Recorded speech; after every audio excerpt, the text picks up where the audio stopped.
Mga kababayan, ako po'y muling gagawa ng videos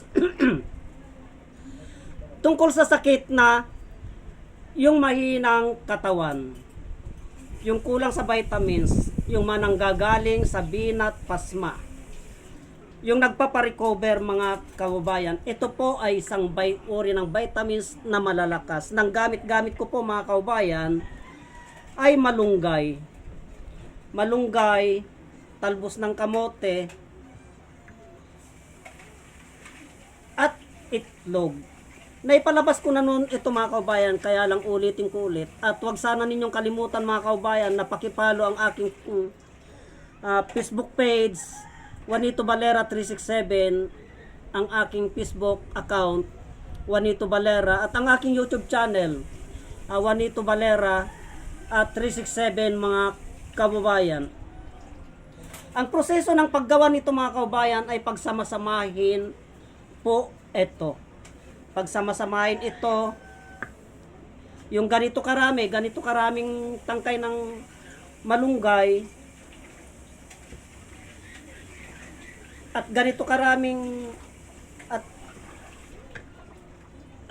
karaming talbos ng kamote. Pagsamasamahin po yan mga kababayan. Pwede ninyong i-blender, i-blender ko sana kaso wala na akong blender, nasira. Pwede ninyong i-blender ito, sa kanyo pakuluan. Pag kumukulo na po yun mga kababayan, sa kanyo po pisaan ng itlog. Pipisan nyo po ng itlog, gawin nyo parang juice. Kung i-blender nyo po mga kababayan, kasi meron po tayo mga kababayan na nanggaling sa karamdaman na mahina na po siyang kumain. Kasi hindi niya may pasok-pasok sa loob ng katawan niya. Kaya pag ito po ay blender ninyo, pinagsama-sama ninyo ito, i-blender ninyo, para lamang po siyang juice na kanya pong iniinom ito mga kababayan. Ngayon, kung pwede naman po na nguyain niya na pwede niya pong nguyain ito mga kababayan kahit hindi na po ninyo i-blender. Pakuluan po lamang ng pakuluan, pagsamasamahin ang malunggay at talbos ng kamote. Lagyan nyo po ng sabaw mga kababayan. Pakuluan nyo ng pakuluan ng mga ilang minuto para pupunta doon sa sabaw yung bisa niya. Pag nakita nyo pong mabisa na po, nandun na po sa tubig yung kanyang bisa mga kababayan, sa kanyo po pisaan ng isang itlog. Pag ganun po ang nangyari mga kababayan, nandun na po sa sabaw yung kanyang bisa. At pwede na po ninyong iulam yun mga kababayan, malakas na vitamins na po. Yun, yung makulang sa vitamins sa katawan, naipalabas ko na po ito noon mga kababayan, kaya lang may mga nababasa pa rin po ako sa aking inbox, may mga nagtatanong pa rin po. Kaya inulit kong ipinalabas ito mga kababayan, simple lamang po. Pag yung isang tao ay at mahina na pong mahinang kumain, maselan na po yung kanyang panglasa mga kababayan, lalong-lalo na yung mga nanggaling sa pasma sa bituka, maselan na po yung kanyang bituka.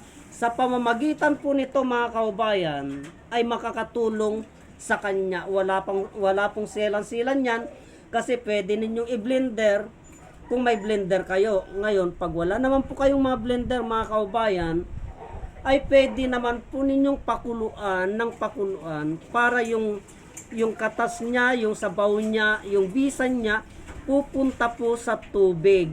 At pag nasa tubig na po yan mga kababayan, pisaan nyo po ng isang itlog.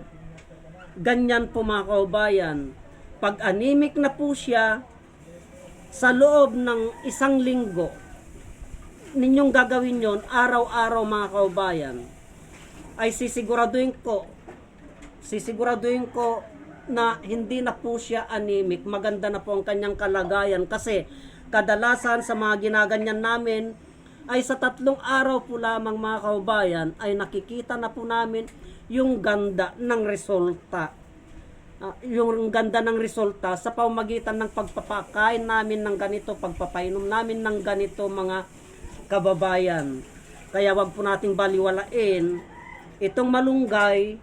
Alam po naman natin mga kaubayan na bantog na po itong malunggay, na marami tayong benepisyong nakukuha, talbos ng kamote, pero nasa tamang proseso po lamang ang paggamit para makuha po natin yung talagang benepisyo ng isang halamang gamot para makatulong sa ating mga physical na katawan, mga kababayan. Sana po may naunawaan kayong konti sa aking ibinahagi tungkol sa halamang gamot na ito. At hanggang dito na lamang po at marami pong salamat.